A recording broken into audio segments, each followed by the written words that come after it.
신약의 마태복음 9장입니다. 마태복음 9장 1절부터 8절까지의 말씀을 시작했습니다. 신약성경 마태복음 9장 1절부터 8절까지 말씀인데요. 교독해서 한 절씩 읽겠습니다. 예수께서 배에 오르사 건너가 본 동네에 이르시니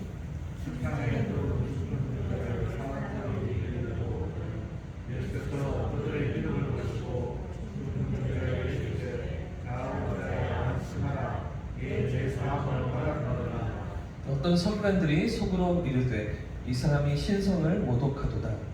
예수께서 그 생각을 아시고 계시되 너희가 어찌하여 마음에 악한 생각을 하냐. 내 죄사함을 받았느니라 하는 말과 일어나 걸어가라 하는 말 중에 어느 것이 쉽겠느냐.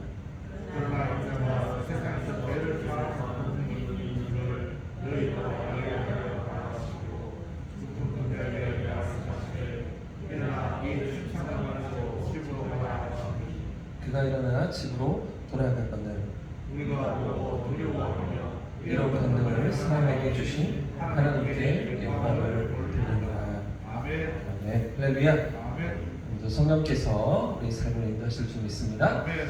마태복음 8장과 9장은 계속해서 예수님이 10가지 기적을 우리에게 보여주고 있다고 제가 말씀을 드렸죠. 자, 그런데 이런 예수님의 기적을 계속해서 나열하고 있는 이유가 무엇입니까? 왜 예수님의 기적을 모아서 마태가 우리에게 보여주고 있는 것입니까? 어제 살펴본 것처럼 예수님이 누구신가 하는 그 문제이죠. 예수님이 어떤 분이신가? 예수님께서 어떤 분으로 이 땅 가운데 오셨는가? 그 이야기를 지금 마태는 하고 있고, 예수님께서도 이 이적을 나타내시면서 자신이 누구이신가를 제자들에게 또 무리 가운데 나타내시는 그런 장면이라고 지금 마태는 우리에게 말하고 있는 것입니다. 그래서 마태복음 8장과 9장을 조금 더 자세히 보시면 3개의 기적이 있고 가르침이 있고, 또 3개의 기적이 있고 가르침이 있다. 그리고 4개의 기적으로 3개, 4개의 기적으로 8장과 9장이 이어지고 있다는 말씀도 드렸었는데요. 자, 그런 가운데 오늘 보면 마태복음 9장이 열리고 있습니다. 9장 말씀은 이제 6번째 예수님의 기적이 이어지는 상황입니다. 그러니까 3개 가르침, 3개가 이제 마무리되어지고, 오늘 중풍병자를 고치시는 이 기적, 6번째 기적까지 마무리되어지면 오늘 9장 9절부터 이어진 말씀을 보시면 또 어떤 사건이 이어집니까? 마태를 부르시는 예수님의 가르치신 말씀이 또 이어지고 있죠. 이런 사건이 있은 다음에 또 다시 예수님의 4가지 기적이 이어진다. 9장 후반부까지 이어진다. 이런 구조 속에 오늘 말씀이 있는 상황입니다. 먼저 1절 말씀을 같이 한번 읽어보겠습니다. 시작. 예수께서 배에 오르사 건너가 본 동네에 이르시니. 그러니까 이 대가볼리 지역에 가다라 동네라는 그 동네에 예수님께서 찾아가셔서 그 험난한 바다를, 집치만한 파도가 있는 그 바다를 건너서 힘들게 찾아가신 그 이방인의 지역에서 결국은 귀신 들린 2사람을 고쳐주시고 예수님 돌아오시죠. 제자들과 함께 그 떼거지로 몰려가서 그 거절하고 받아들이지도 않고 환영하지도 않는 그런 동네에 예수님 찾아가셔서 귀신 들렸던, 아무런 소망이 없던, 아무런 도움도 줄 수 없던 그런 인생들을 만나주시고 건지시고 새로운 인생을 주시는 그런 장면으로 예수님께서 이제 마태복음 8장을 마무리하시고 다시 이제 가버나움으로 돌아오시는 그런 장면인데요. 다시 갈릴리 바다를 건너서 원래 이제 활동하셨던 주 무대로 제자들과 함께 지내셨던 이 가버나움에 도착하신 상황을 오늘 본문이 보여주고 있습니다. 그런데 이때 누가 예수님 앞으로 인도되어 옵니까? 어떤 사람이죠? 중풍병자입니다. 이전 말씀을 보시면 침상에 누운 중풍병자를 사람들이 데리고 예수님께 나왔다 이렇게 기록하고 있습니다. 요즘 같은 시대에도 중풍병 어떻습니까? 중풍 아니 어려운 병이죠. 한번 뇌신경이 손상되고 혈관이 손상되면 회복하기가 쉽지가 않은, 요즘도 그렇습니다. 골든타임을 놓치면 평생 장애를 안고 살아야 되는 그 질병은 중풍병이잖아요. 그러니까 2000년 전 예수님 당시에는 어떻겠습니까? 중풍이 아주 심각한 병이었겠죠. 게다가 이 사람은 어떻다고요? 혼자 거동을 하지 못합니다. 사람들이 침상을 가지고서 이 사람을 들고 와야 될 정도로 그렇게 심각한 중병에 걸려있던 사람이죠. 어쩌면 숨만 쉬는 것 같은, 어쩌면 거의 시체와 다를 바 없는 그런 지금 심각한 중병 홍사가 예수님의 앞으로 사람들의 이웃의 도움을 받아서 예수님 앞으로 나가고 있는 상황인데요. 이 병자는 아마 예수님에 대한 소문을 들었을 것입니다. 많은 병자들을 고치시고 낫게 하시는 예수님에 대한 소문을 듣고서 사람들의 도움을 받아서 지금 예수님 앞으로 나오고 있는데요. 이런 중병자를 예수님께서 어떻게 고쳐주십니까? 자, 2절 말씀 한 번 더 읽어보겠습니다. 2절 시작. 예수께서 그들의 믿음을 보시고 중병자에게 이르시되 작은 자야 안심하라 내 죄사함을 받았느니라. 아멘. 먼저 예수님께서 무엇을 보시고 이 중병을 고쳐주십니까? 그들의 믿음을 보시죠. 그들의 믿음을 보시고 병을 고쳐주시는데요. 이 고침을 받기 위해 나온 이 중병자만 아니라 그를 데리고 나온 다른 이웃들 여러 사람들의 믿음까지도 보시면서 이 병을 고쳐주셨다. 이런 본문이 말하고 있습니다. 그래서 이 마태복음 이 사건은 우리가 조금 이제 축약된 그런 상황을 우리에게 마태가 보여주고 있지만 그러나 같은 사건을 기록한 마가복음 2장이나 누가복음 5장 본문을 보시면 이 중풍병자를 데리고 나온 사람들의 믿음을 더 자세히 기록하는 모습들을 보게 되는데요. 잘 아시죠? 어떻게 중풍병자를 데리고 나옵니까? 그렇죠? 많은 사람들이 예수님께 몰려 있어서 집 안으로 이 병자를 데리고 들어갈 수가 없는 겁니다. 사람을 이렇게 좀 밀어내면서 예수님께로 다가갈 수가 없는 그런 상황들 가운데 그 이웃들이 친구들이 어떻게 하죠? 지붕 위로 올라갑니다. 기와를 벗기고 지붕을 뚫고서 또 예수님이 어쩌면 병을 고치시는 상황, 어쩌면 말씀을 가르치시는 그 상황, 뭐 이런 예배드리는 상황 가운데 지붕을 뚫고서 지금 이 중병자를 달아내리는 그런 친구들의 믿음을 마가복음과 누가복음이 우리에게 보여주는데요. 무슨 이야기입니까? 자, 이들에게 어떤 믿음이 있었던 것입니까? 예수님이 고치실 것이다. 그렇죠? 예수님께 가기만 하면, 예수님 앞에 서기만 하면 반드시 나음을 받을 것이다. 이런 믿음이 그들에게 있었던 것이죠. 자, 이런 믿음을 예수님께서 기뻐하셨습니다. 예수님께서 이런 믿음을 보시고 병을 고쳐주시는데요. 자, 그런데 그보다 먼저 예수님께서 하시는 말씀이 있습니다. 이게 조금 오늘의 중요한 문제인데요.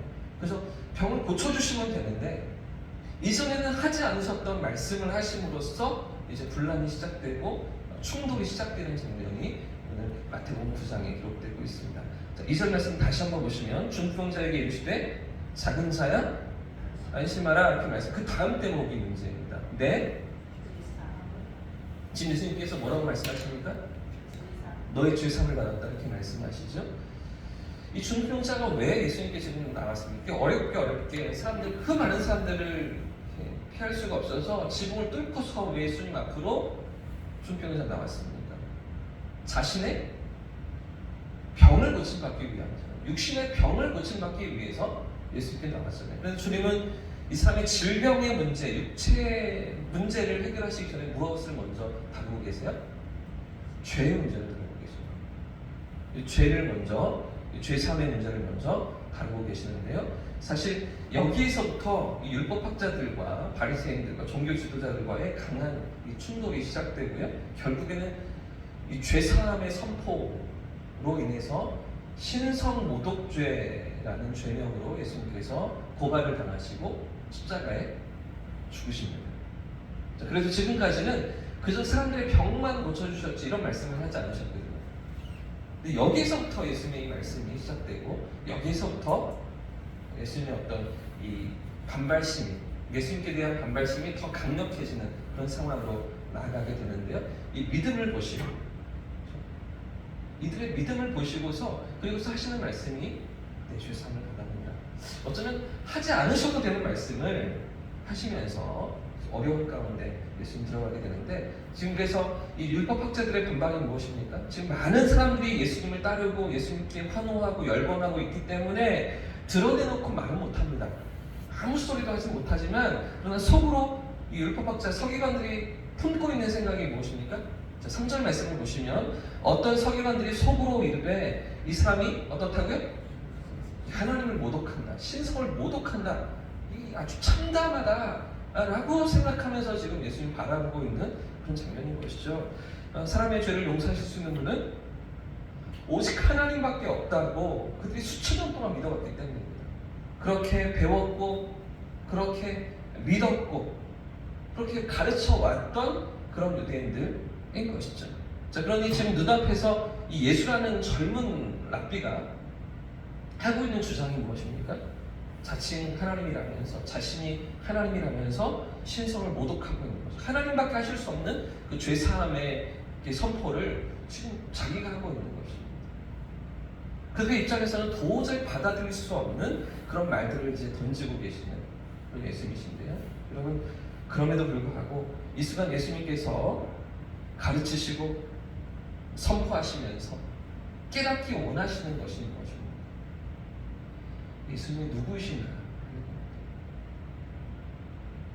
우리가 지난번에 살펴보았던 갈릴리 호수를 위해서 제자들이 느꼈던 그 두려움, 그 경외심, 이가 누구이기에 바람과 바다도 순종하는가 하는 거죠. 사람의 질병을 고치실 뿐 아니라 자연 만물을 다스리시는 예수님, 바람과 바다를 잔잔케 하실 뿐 아니라 귀신들까지 다스리시는 예수님, 온 세계의 주인 되시고 온 우주를 다스리시는 창조주의 권세를 가지신, 신적인 권세를 가지신 예수님이심을 깨닫기를, 그런 예수님 앞에 믿음이 깨어나기를 주님 원하셨던 것입니다. 이런 기적들을 나타내시면서 예수님은 그저 질병을 고치기 위해 오신 분이 아니라는 것을 깨닫기를 원하셨습니다. 3년 반 동안의 공생애를 하시면서 끊임없이 말씀하시고 가르치시며 깨닫기를 원하셨던 것은 좀 더 나은 삶을 주고 병마에서 낫게 해주는 자유를 주는 그런 분으로 오신 예수님이 아니라는 것을 깨닫기를 원하셨던 것이죠. 사랑하는 여러분, 오늘 우리에게 예수님은 어떤 분이십니까? 오늘 나에게 주님은 과연 어떤 분으로 찾아오고 계십니까?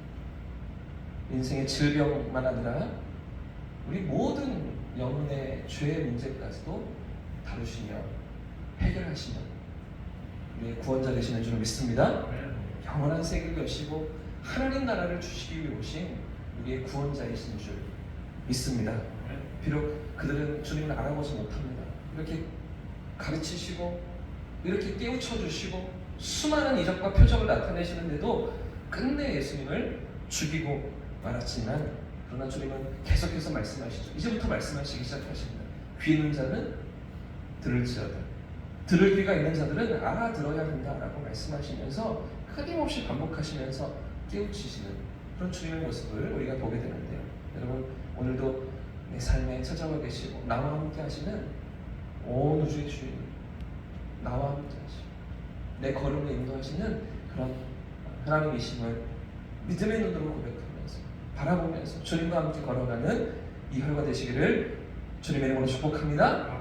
내 삶의 모든 걸음이 그분 손에 붙들려 있고 우리의 삶의 여러 가지 문제들을 도우실 뿐 아니라 우리 죄의 문제까지도 해결하시는 영원한 삶을 허락하시는 그런 하나님이심을 믿음으로 고백하면서 이 하루를 주님과 함께 동행하는 우리 성도님들 되시기를 주님의 이름으로 축복합니다.